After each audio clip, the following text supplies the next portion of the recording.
Bonjour et bienvenue sur cette chaîne. Aujourd'hui, je suis très heureux de vous proposer une lecture. Je vais donc vous lire le livre de Khalil Gibran qui s'appelle Le Fou. Voilà, écoutez, je vous souhaite tout simplement une bonne écoute. N'hésitez pas à vous abonner si vous n'êtes pas encore abonné. Donc n'oubliez pas de cliquer sur la cloche de notification. Et puis, je vous donne rendez-vous tout de suite après l'introduction. À tout de suite. Planète,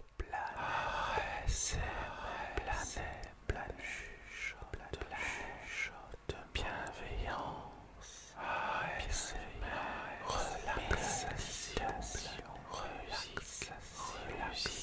relaxant.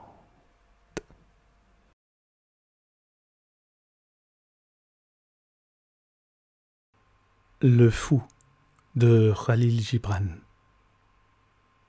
Vous me demandez comment je devins un fou. Cela m'arriva ainsi. Un jour, bien avant que de nombreux dieux ne fussent nés, je m'éveillai d'un profond sommeil et trouvai que tous mes masques étaient volés, les 7 masques que j'ai façonnés et portés durant cette vie. Je courus alors sans masque à travers les rues grouillantes de la ville en criant « Au voleur, ô maudit voleur !» Hommes et femmes se moquèrent de moi, de crainte certains coururent vers leur maison. Et quand j'atteignis la place du marché, un jeune homme, debout sur le toit d'une maison, s'écria « C'est un fou !» Je levai la tête pour le regarder. Le soleil embrassa mon propre visage nu pour la première fois. Pour la première fois, le soleil embrassa mon propre visage nu et mon âme s'enflamma d'amour pour le soleil. Et je ne voulus plus de mes masques.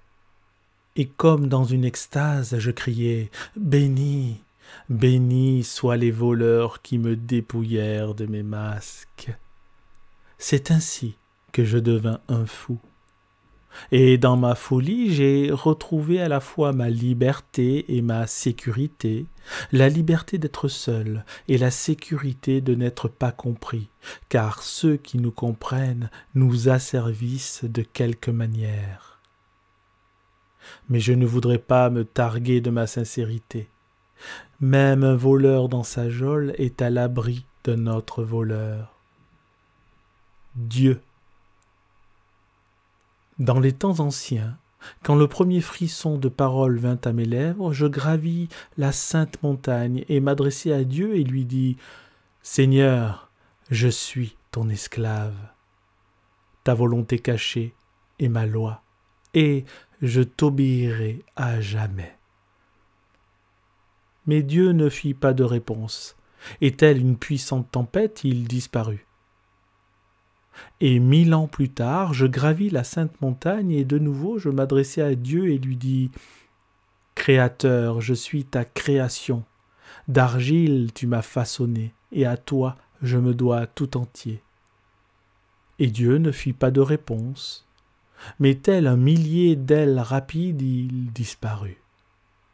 Et 1000 ans plus tard, je gravis la sainte montagne et je m'adressai de nouveau à Dieu et lui dis « Père, je suis ton fils. Dans ta miséricorde et ton amour, tu m'as donné naissance, et c'est par l'amour et l'adoration que j'hériterai de ton royaume. » Et Dieu ne fit pas de réponse. Et telle la brume qui voile les collines lointaines, il disparut. Et 1000 ans plus tard, je gravis la sainte montagne, et de nouveau je m'adressai à Dieu et lui dis « Mon Dieu, toi mon but et mon accomplissement. Je suis ton hier et tu es mon demain. Je suis ta racine dans la terre et tu es ma fleur dans le ciel. Et ensemble, nous croissons devant le visage du soleil. » Dieu se pencha alors sur moi et à mes oreilles, il chuchota des mots pleins de douceur, et comme la mer enveloppe le ruisseau qui coule vers elle, il m'enveloppa. Et quand je descendis vers les vallées et les plaines, Dieu y était aussi. Mon ami. Mon ami, je ne suis pas ce que je parais. L'apparence n'est qu'un vêtement que je porte, un vêtement tissé avec soin pour me protéger contre ton indiscrétion et te préserver contre ma négligence. Le je qui est en moi, mon ami, demeure dans la maison du silence, et il y restera à jamais, inaperçu, inaccessible. Je ne voudrais pas que tu croies à ce que je dis ni à ce que je fais, car mes paroles ne sont que l'écho de tes propres pensées, et mes actes ne sont que l'accomplissement de tes propres espoirs. Quand tu me dis « le vent souffle de l'Est », je te dis « certes, il souffle de l'Est », car je ne te permettrai pas de savoir que mon esprit ne peut se poser sur le vent, mais sur la mer. Tu ne peux comprendre mes pensées navigatrices. Je ne voudrais pas non plus que tu les comprennes. Je voudrais être seul sur la mer. Quand il fait jour chez toi, mon ami, il fait nuit chez moi. Même quand je parle de midi qui danse sur les collines ou de l'ombre violette qui glisse dans la vallée, car tu n'es pas à même d'écouter les chants de ma nuit ni de regarder mes ailes s'envoler vers les étoiles. Et je ne te permettrai point ni de les écouter, ni de les regarder. Je voudrais être seul avec la nuit. Quand tu montes à ton ciel, je descends à mon enfer.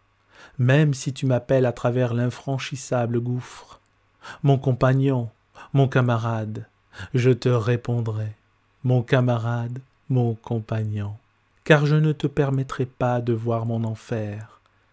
La flamme te brûlerait la vue, et la fumée t'encombrerait les narines. J'aime trop mon enfer pour te permettre de le visiter. Je voudrais être seul en enfer. Tu aimes la vérité, la beauté et la droiture. Et moi, par amour pour toi, je dis qu'il est bon et bienfaisant d'aimer ces choses. Mais dans mon cœur, je ris de ton amour. Et j'aurais voulu dérober mon rire à ton regard. Je voudrais rire tout seul. Mon ami, tu es bon et prudent et sage. Que dis-je? Tu es parfait. Et moi aussi. Je te parle avec sagesse et prudence. Et de plus, je suis fou. Mais je masque ma folie. Je voudrais être fou tout seul. Mon ami, tu n'es pas mon ami. Comment te le faire comprendre? Ma voix n'est pas ta voix, bien que la main dans la main nous cheminions ensemble. L'épouvantail. Je dis un jour à un épouvantail, « Tu dois être fatigué de demeurer debout dans ce champ solitaire. » Et il répondit, « La joie d'épouvanter est une joie intense et durable, et je ne m'en lasse jamais. » Après un moment de réflexion, je dis, « Cela est vrai, moi aussi j'ai connu cette joie. » Seuls ceux qui sont bourrés de paille, dit-il, peuvent connaître cette joie. Sur ce, je le quittai, ne sachant s'il m'avait flatté ou mésestimé. Un an s'écoula, l'épouvantail se transforma en philosophe, et quand de nouveau je passai près de lui, je vis 2 corneilles construire un nid sous son chapeau. Les somnambules. Dans la ville où je naquis vivaient une femme et sa fille qui étaient toutes 2 somnambules. Une nuit, alors qu'un silence enveloppait le monde, la mère et sa fille, encore endormies, se rencontrèrent en marchant dans le jardin, voilées par la brume. Et la mère parla et dit « Enfin, enfin, mon ennemi, toi par qui ma jeunesse fut détruite, tu as érigé ta vie sur les ruines de la mienne. Ah, si seulement je pouvais te tuer. » Et la fille parla et dit « Femme exécrable, vieille et égoïste, tu te tiens entre moi et mon plus libre moi. Toi qui voudrais faire de ma vie un écho de ta propre vie flétrie, que n'es-tu morte ?» À ce moment-là, un coq chanta, les 2 femmes se réveillèrent. La mère dit aimablement « Est-ce toi, ma chérie ?» Et la fille de répondre aimablement « Oui, ma chère. » Le chien sage. Un jour, un chien sage vint à passer auprès d'une société de chats. Et comme il s'approchait d'eux, il vit qu'ils étaient occupés et que nul ne lui prêtait attention. Alors il s'arrêta. À ce moment-là, un grand chat, grave et solennel, surgit au milieu d'eux, les regarda et leur dit « Frères, priez, et quand vous aurez prié et de nouveau prié, soyez sûrs qu'il pleuvra des rats. » Et quand le chien entendit cela, il rit dans son cœur et s'éloigna d'eux en disant « Chat aveugle et insensé, n'a-t-il pas été écrit, et cela je l'ai appris moi-même et mes ancêtres avant moi, qu'à force de prière, de foi et de supplication, il pleuvra non pas des rats, mais des eaux. » Les deux ermites. Sur une montagne isolée vivaient deux ermites. Ils adoraient Dieu et s'aimaient l'un l'autre. Ces deux ermites avaient une jatte en terre. C'était tout ce qu'ils possédaient. Un jour, un esprit mauvais s'empara du cœur du vieil ermite, qui vint trouver son jeune confrère et lui dit « Voilà longtemps que nous vivons ensemble, il est temps de nous séparer. Partageons notre possession. » Attristé, le jeune ermite lui dit « Frère, il me coûte tant de te voir partir. Mais si tu considères qu'il est vraiment nécessaire pour toi de partir, qu'il en soit ainsi. » Sur ce, il apporta la jatte en terre et la lui donna en disant « Nous ne pouvons la partager, frère, tu peux la prendre. » « Je ne veux point d'aumône, dit alors le vieil ermite, je ne prends que ma part, il faut partager la jatte. » Et le jeune ermite répondit « Si ce faisant la jatte se brise, à quoi nous servirait-elle? Qu'on se la tire au sort, si cela te plaît. » Cependant, le vieil ermite dit de nouveau « Je n'exige que ma part selon toute justice. Je n'admets point que la justice ainsi que ma part soient livrées à un sort aveugle. La jatte doit être partagée. » Ne trouvant pas d'issue à une telle discussion, le jeune ermite dit enfin « Si c'est là vraiment ta volonté et que tu veux qu'il en soit ainsi, brisons maintenant la jatte. » Là-dessus, le vieil ermite, dont le visage s'était assombri d'indignation, s'écria « Toi, maudit poltron, tu ne veux donc pas te battre ?» Donner et prendre. Il y avait une fois un homme qui possédait une vallée pleine d'aiguilles. Un jour, la mère de Jésus vint chez lui et lui dit « Ami, le vêtement de mon fils est déchiré. Je dois le lui raccommoder avant qu'il n'aille au temple. Ne voudriez-vous pas me donner une aiguille ?» Et ce n'est point une aiguille qu'il lui donna, mais il lui tint un érudit discours sur le fait de donner et de prendre pour le faire parvenir à son fils avant qu'il n'aille au temple. Les 7 mois. À l'heure la plus tranquille de la nuit, alors que le sommeil s'emparait de moi, mes 7 mois se mirent à converser entre eux en chuchotant ainsi.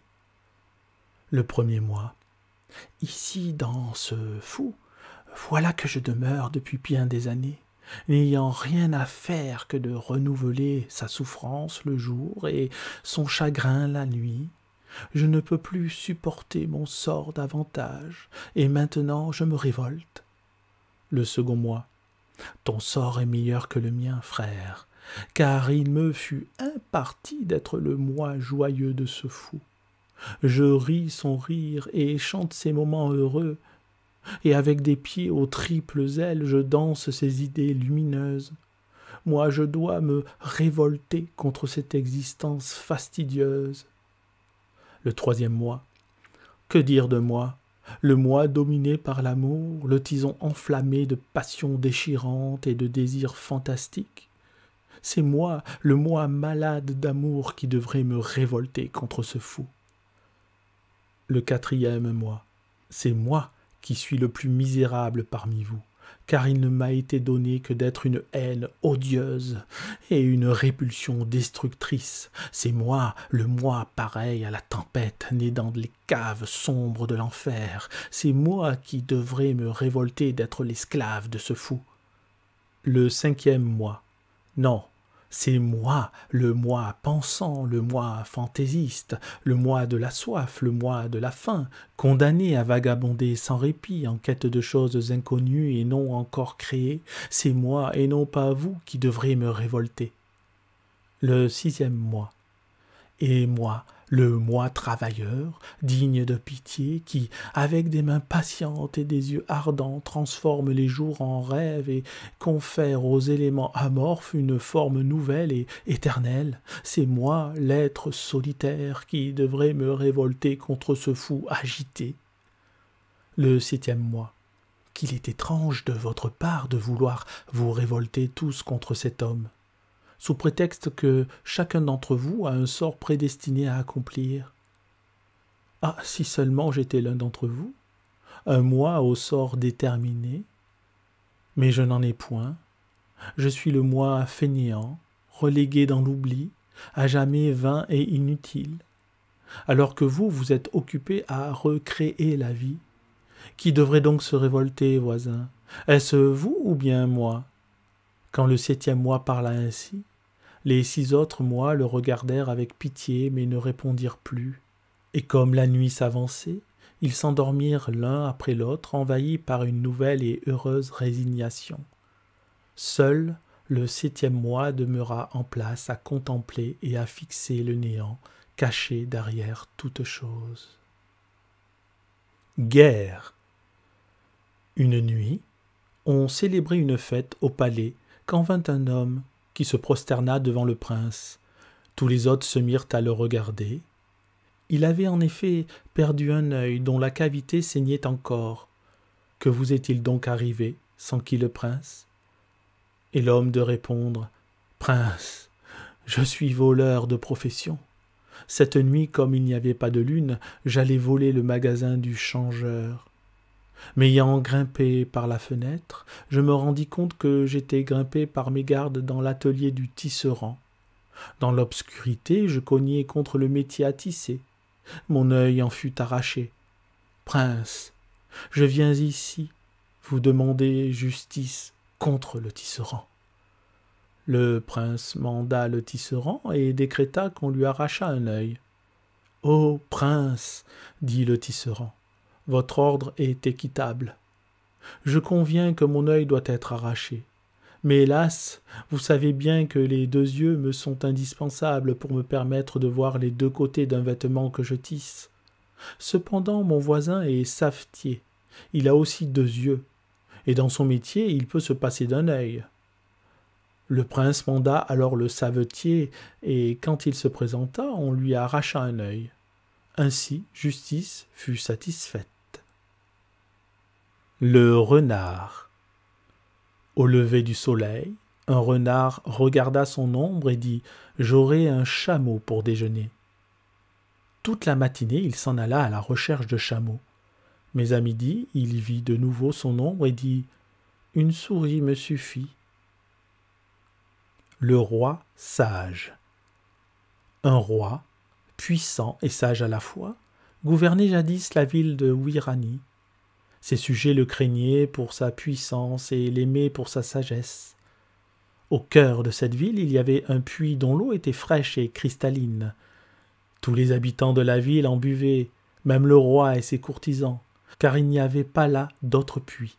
Une nuit, alors que tout le monde dormait, une sorcière pénétra dans la ville et laissa tomber dans le puits 7 gouttes d'un liquide étrange, en disant « Tous ceux qui à présent boiront de ce puits deviendront fous. » Le lendemain, tous les habitants de la ville, excepté le roi et son chambellan, burent de cette eau et devinrent fous, comme la sorcière l'avait prédit.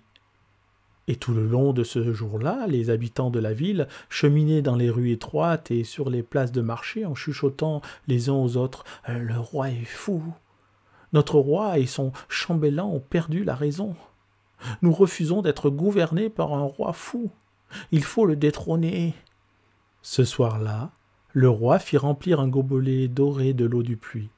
Et quand on le lui présenta, il y but longuement et le donna à son chambellan qui fit de même.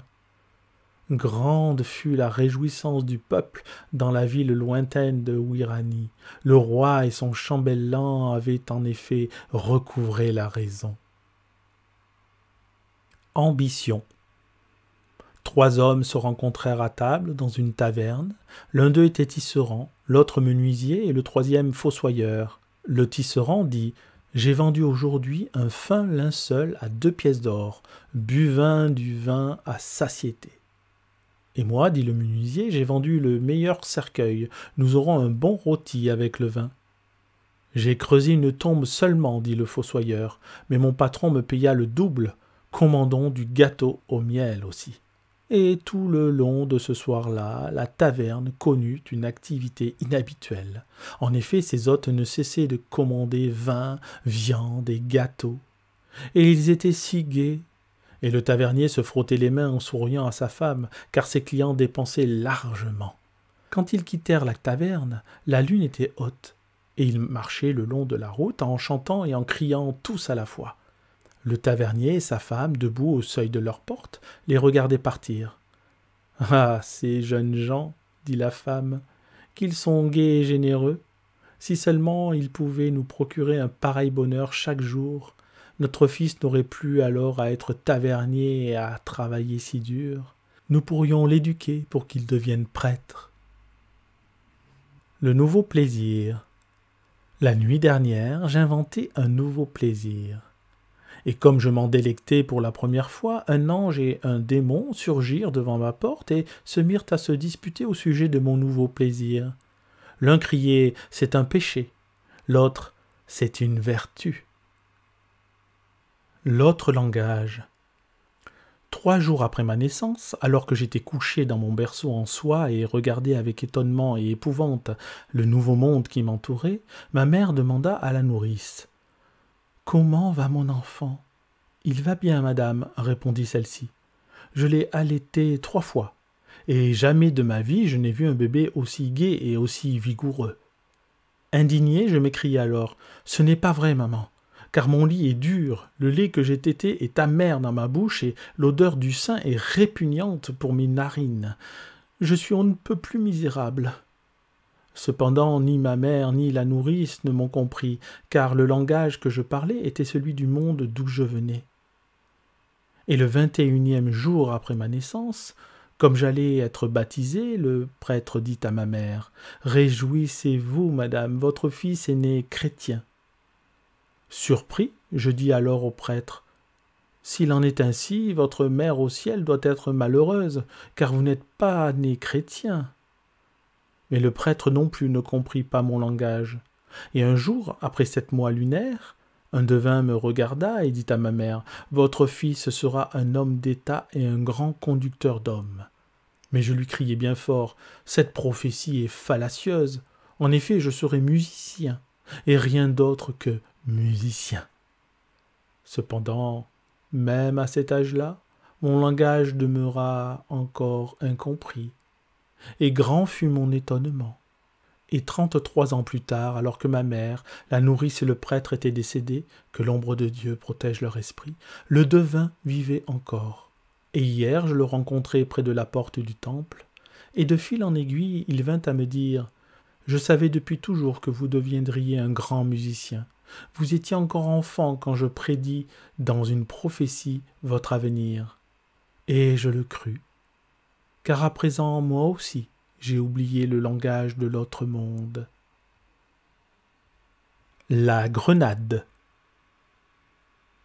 Comme je vivais jadis dans le cœur d'une grenade, j'entendis une graine dire « Un jour je deviendrai un arbre, et le vent chantera dans mes branches, et le soleil dansera sur mes feuilles, et je serai un arbre puissant et beau durant toutes les saisons. » Puis une autre graine dit « Quand j'étais aussi jeune que vous, je nourrissais des rêves semblables.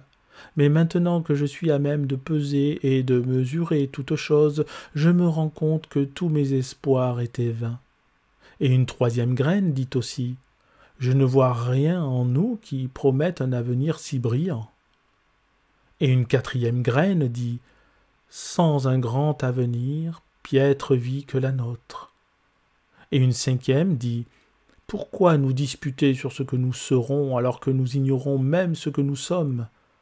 Mais une 6e répliqua « Quoi que nous soyons, nous continuerons d'être. » Et une 7e dit « Je forme des idées claires sur l'avenir, mais je ne peux les exprimer par des mots. » Puis une 8e parla et une 9e, et une 10e, et toutes les autres graines parlèrent à la fois.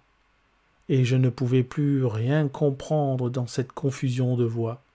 Et ainsi, je déménagerai ce jour-là dans le cœur d'un coin où les graines étaient peu nombreuses et presque silencieuses. Les 2 cages. Dans le jardin de mon père, il y a 2 cages. Dans l'une, il y a un lion que les esclaves de mon père avaient apporté du désert de Ninive. Dans l'autre, il y a un moineau silencieux. Chaque jour, à l'aube, le moineau s'adresse ainsi au lion. « Bonjour, frère prisonnier. » Les 3 fourmis. 3 fourmis se rencontrèrent sur le nez d'un homme qui dormait couché au soleil. Et quand elles se saluèrent l'une l'autre, chacune, selon la coutume de sa tribu, elles se mirent à converser. La première fourmi dit « Je n'ai jamais vu de plaine et de collines aussi arides que celle-ci. Un jour durant, je fus à la recherche d'un grain quelconque, mais en vain. » La seconde fourmi dit « Moi non plus, je ne trouvai rien, bien que j'ai fouillé tous les coins et clairières. C'est là, je pense, ce que mes compatriotes appellent le pays tendre et mobile où rien ne pousse. » La troisième fourmi leva alors la tête et dit « Mes amis, nous voici debout sur le nez de la fourmi géante, la fourmi puissante et illimitée dont le corps est si grand que nous ne pouvons le voir, dont l'ombre est si étendue que nous ne pouvons la délimiter, et dont la voix est si haute qu'il nous est impossible de l'entendre. Elle est omniprésente. » Quand la troisième fourmi parla ainsi, les autres se regardèrent en riant. À ce moment, l'homme se retourna. Il dormait encore quand il leva la main, se gratta le nez et écrasa les 3 fourmis. Le fossoyeur. Un jour, comme j'enterrais l'un de mes mois morts, le fossoyeur m'aborda en disant « De tous ceux qui viennent ici enterrer leurs morts, je n'aime que toi. »« Cela me flatte énormément, lui dis-je, mais pourquoi donc m'aimes-tu » ? « Parce que, dit-il, ils viennent en pleurant et retournent en pleurant. Toi seul viens en riant et retourne en riant. » Sur les marches du temple. Hier, sur les marches en marbre du temple, je vis une femme assise entre 2 hommes. L'une de ses joues était pâle, l'autre empourprée. La ville bénie. J'ai été tout jeune quand j'appris que dans une certaine ville, tout le monde vivait selon l'Écriture. Et je dis, j'irai à la recherche de cette ville et connaîtrai sa béatitude. Et comme elle était lointaine, j'emportai des provisions considérables pour le voyage. Et après 40 jours, j'aperçus la ville, et le 41e jour, j'y fis mon entrée. Mais voici que ses habitants étaient tous borgnes et manchots. Saisi d'étonnement, je me dis, faut-il donc être borgne et manchot pour être citoyen de cette ville bénie ? Puis je vis qu'ils étaient eux aussi très étonnés de voir que j'avais 2 mains et 2 yeux. Et comme ils parlaient entre eux, je leur demandai et dis, est-ce là vraiment la ville bénie où tout le monde vit selon l'Écriture ? Oui, répondirent-ils, c'est la ville même. Que vous est-il donc arrivé, dis-je, pour avoir perdu l'œil droit et la main droite ? Et il y eut un remous parmi les gens.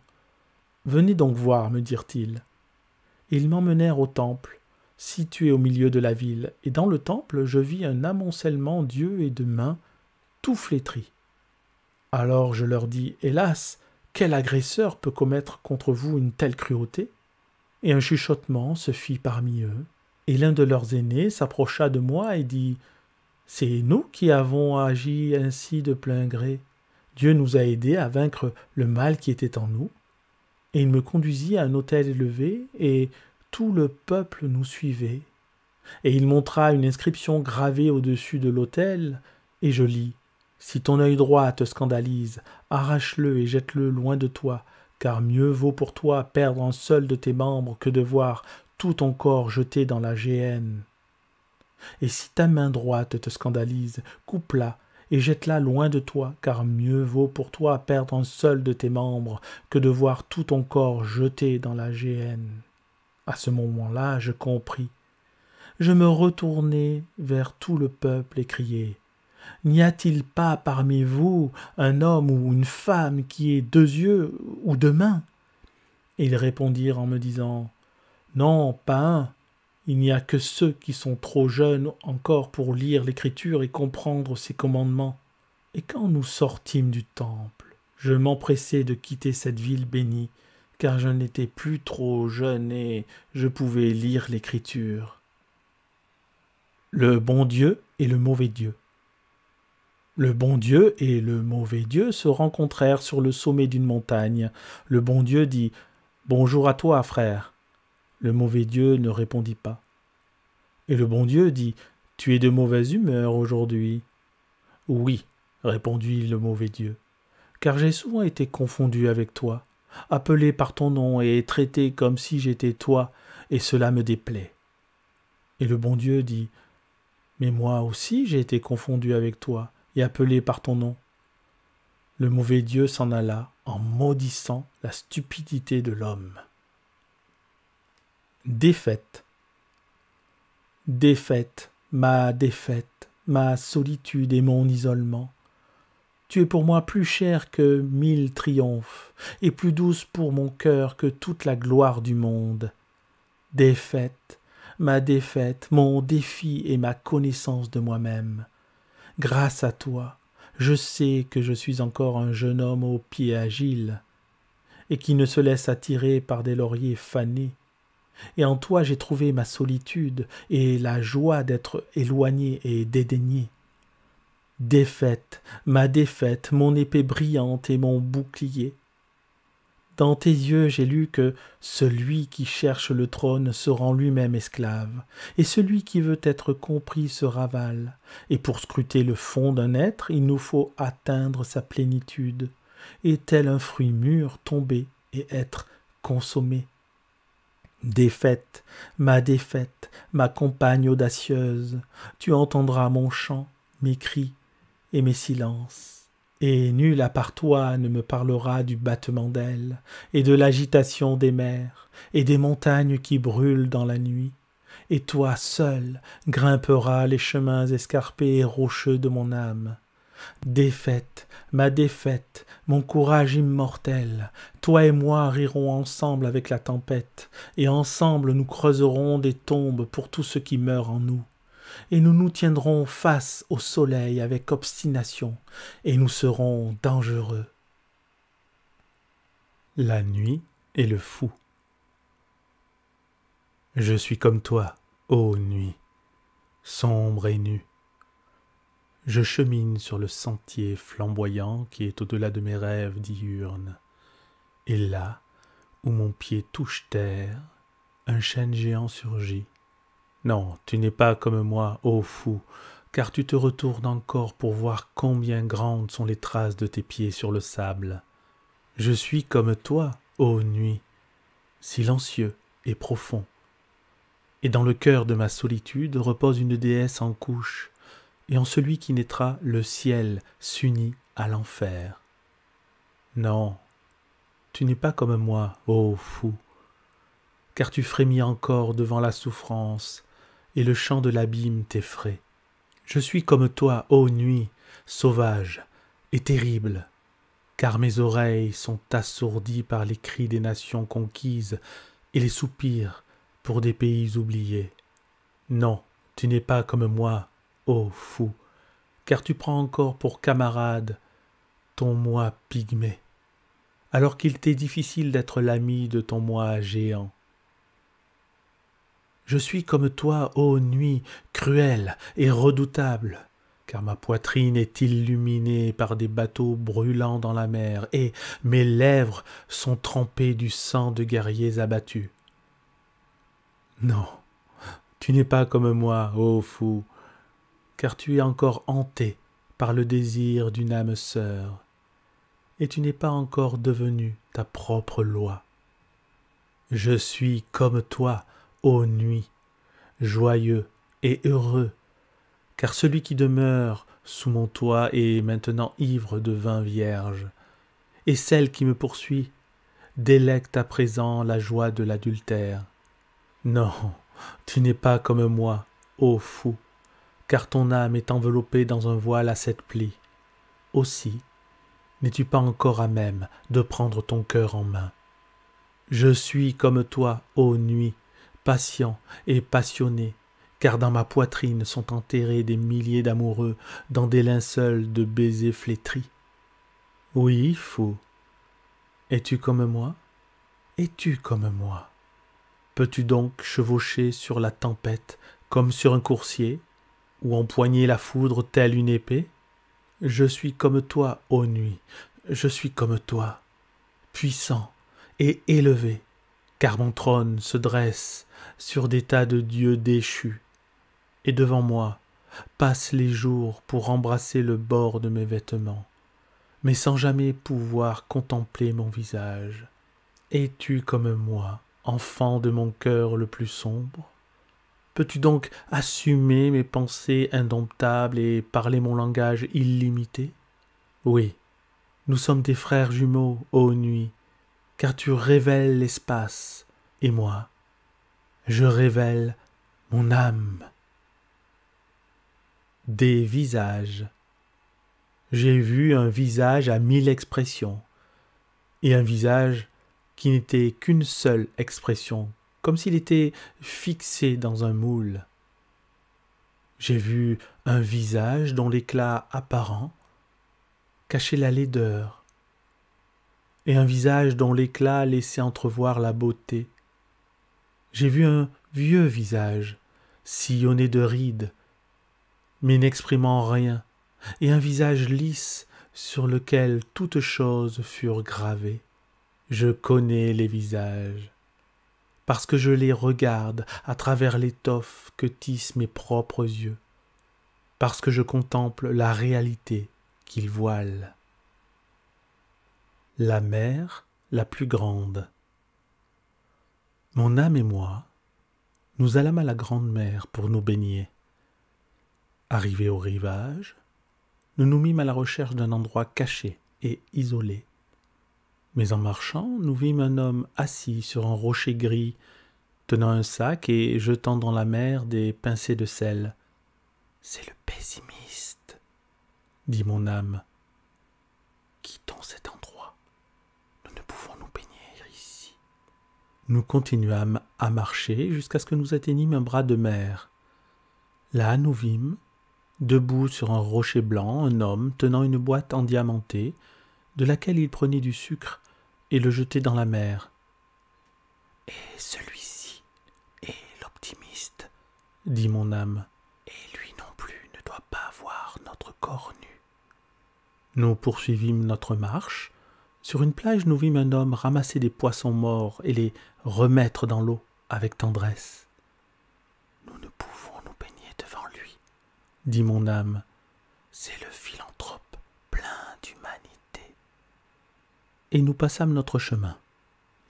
Nous atteignîmes alors un endroit où un homme traçait son ombre sur le sable. De grandes vagues venaient l'effacer. Mais il la retraçait toujours de nouveau. « C'est le mystique, » dit mon âme, « quittons-le. » Et nous poursuivîmes notre chemin jusqu'à une baie tranquille. Nous vîmes un homme ramasser l'écume à la pelle et la mettre dans une coupe d'albâtre. « C'est l'idéaliste, » dit mon âme. « Il ne mérite certes pas de voir notre nudité. » Et de nouveau, nous marchâmes. Soudain, nous entendîmes une voix crier « C'est la mer, c'est la profonde mer, c'est l'immense et puissante mer. » Arrivés à l'endroit d'où surgissait la voix, nous vîmes un homme tournant le dos à la mer et tenant une coquille à l'oreille pour écouter le murmure de la mer. Et mon âme dit « Passons notre chemin. » C'est le réaliste. Il tourne le dos au tout qu'il ne peut saisir et se préoccupe de détails.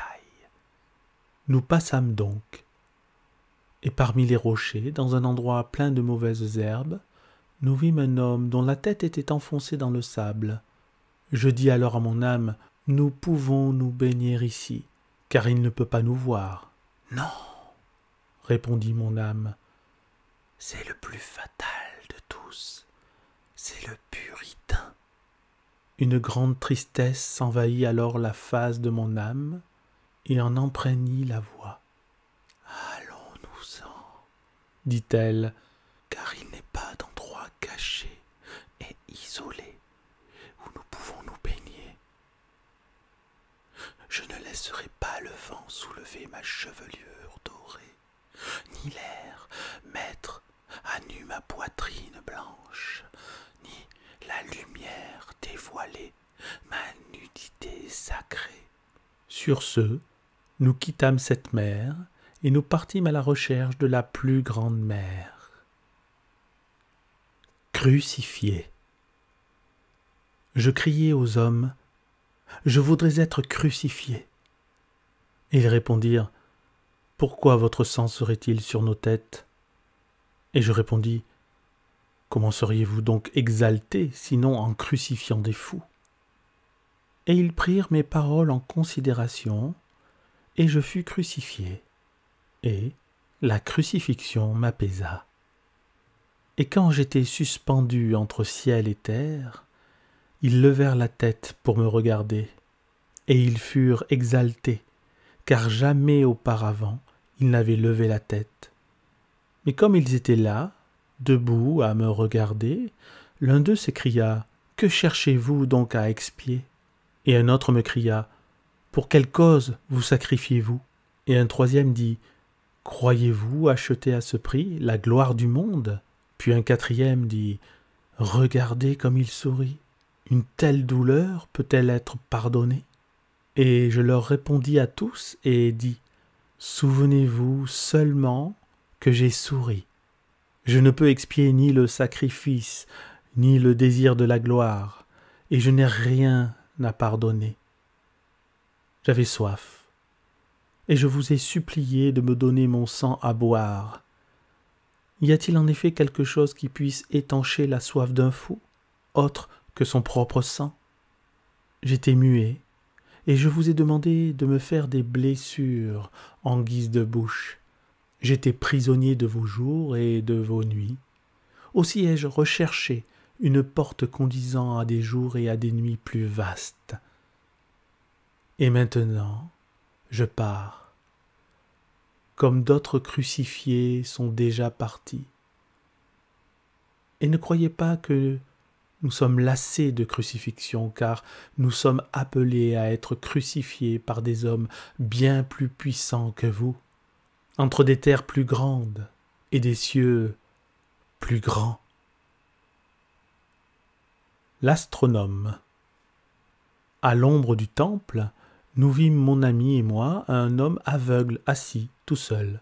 Et mon ami me dit « Regarde l'homme le plus sage de notre pays. » Je quittai alors mon ami et m'approchai de l'aveugle. Je le saluai et nous nous mîmes à converser. Un moment plus tard, je lui dis « Pardonnez mon importunité. Depuis quand êtes-vous aveugle ?»« Depuis ma naissance, » répondit-il. « Selon quel principe de sagesse vivez-vous » lui dis-je. « Je suis astronome, » répondit-il. Il posa alors sa main sur sa poitrine en disant « J'observe tous ces soleils et ces lunes et ces étoiles. » La grande nostalgie. C'est ici que je m'assois entre mon frère le mont et ma sœur la mer. Nous, les trois, nous ne formons qu'un dans notre solitude. Et l'amour qui nous unit est profond, fort et étrange. Sa profondeur dépasse celle de ma sœur la mer. Sa force l'emporte sur celle de mon frère, le mont. Et son étrangeté va au-delà de ma folie. Des milliers et des milliers de siècles se sont écoulés avant que la première aube ne nous rendît visibles l'un à l'autre. Et bien que nous ayons vu la naissance, la plénitude et la mort de tant de mondes, Nous sommes encore ardents et jeunes. Nous sommes jeunes et ardents, et pourtant seuls et abandonnés. Bien que nous demeurions dans une indéfectible semi-étreinte, nous sommes encore mal à l'aise. Quel confort y a-t-il en effet dans un désir contrôlé et une passion retenue? D'où viendra-t-il le Dieu enflammé pour réchauffer le lit de ma sœur? Quelle déesse des torrents éteindra le feu de mon frère? Quelle est la femme qui disposera de mon cœur? Dans la sérénité de la nuit, ma sœur murmure dans son sommeil le nom inconnu du Dieu enflammé, et mon frère appelle de loin la distante et froide déesse. Quant à moi, à qui ferai-je appel dans mon sommeil? Je ne le sais pas.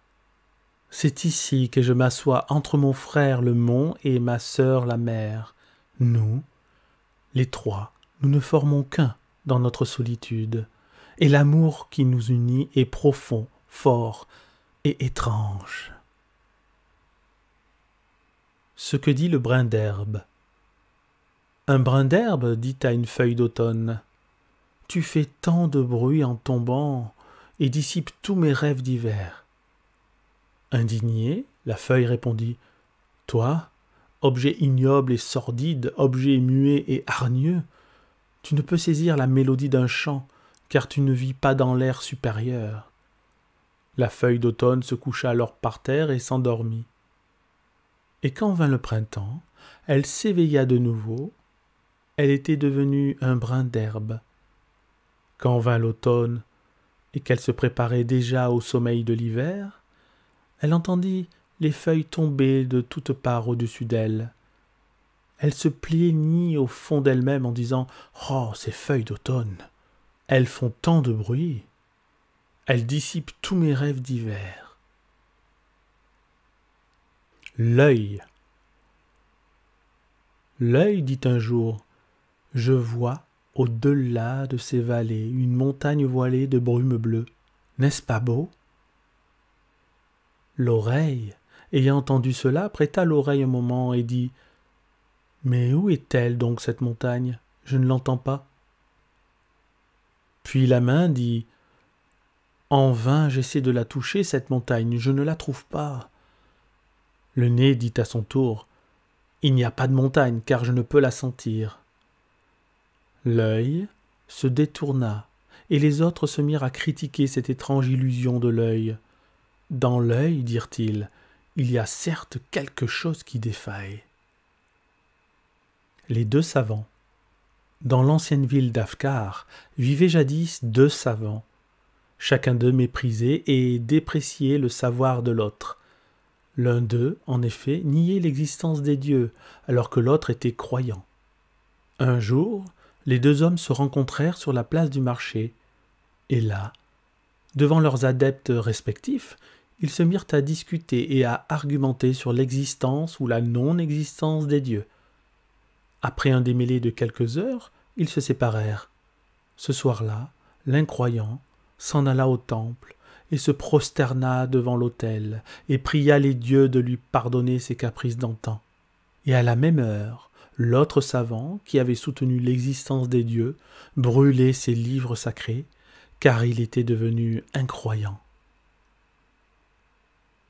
Quand naquit mon chagrin? Quand naquit mon chagrin, je le nourris avec soin et veillai sur lui avec amour et tendresse.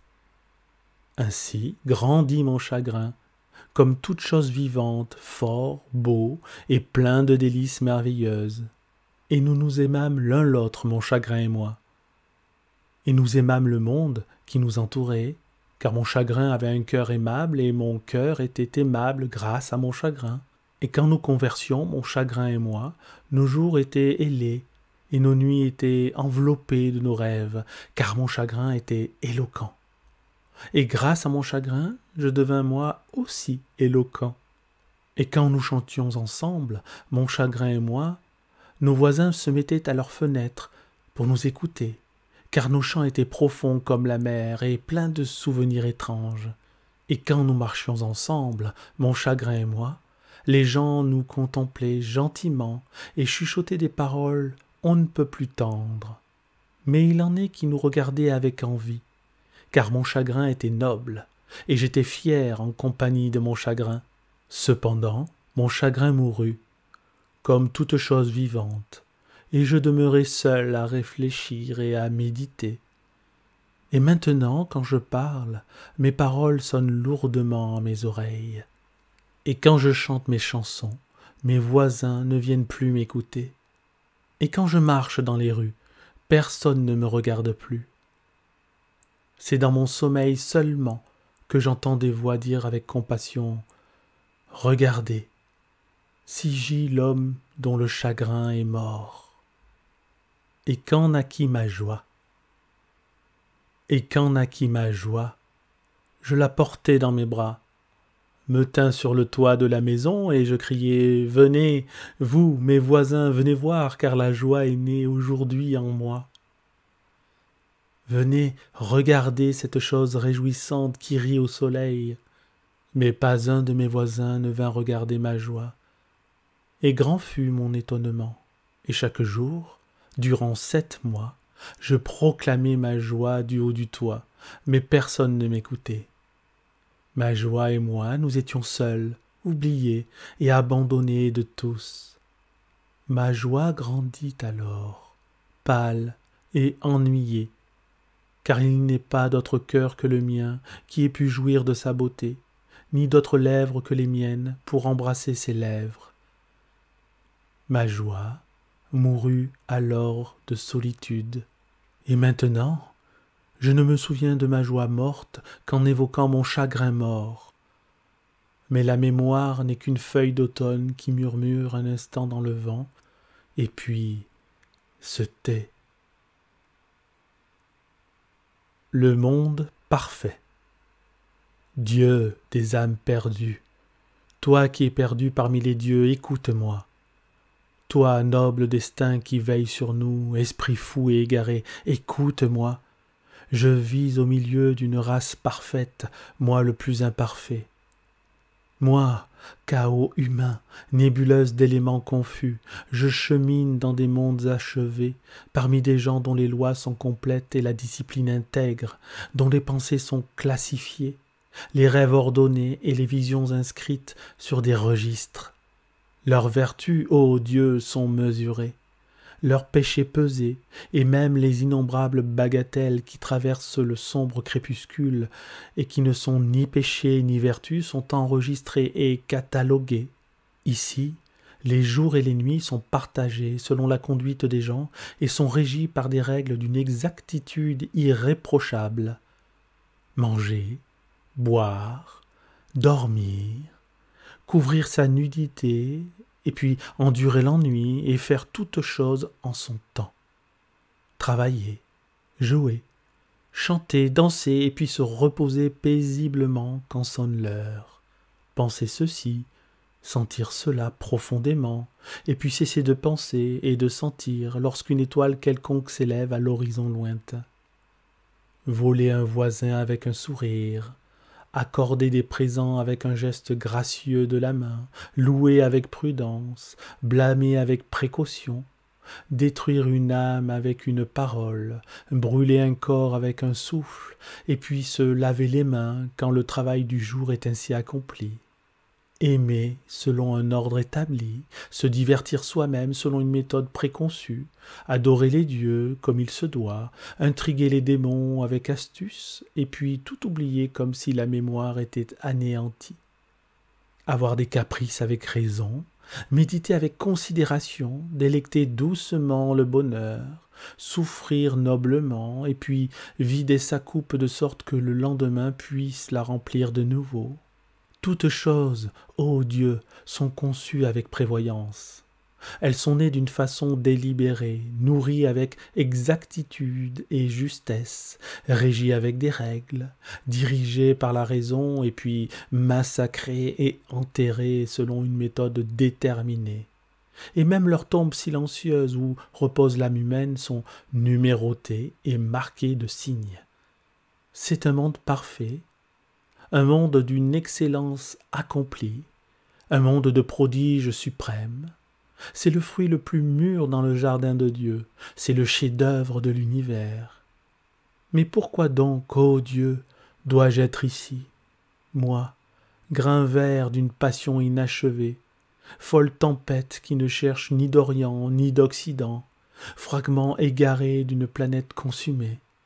Pourquoi donc suis-je ici, ô Dieu des âmes perdues, toi qui es perdu parmi les dieux?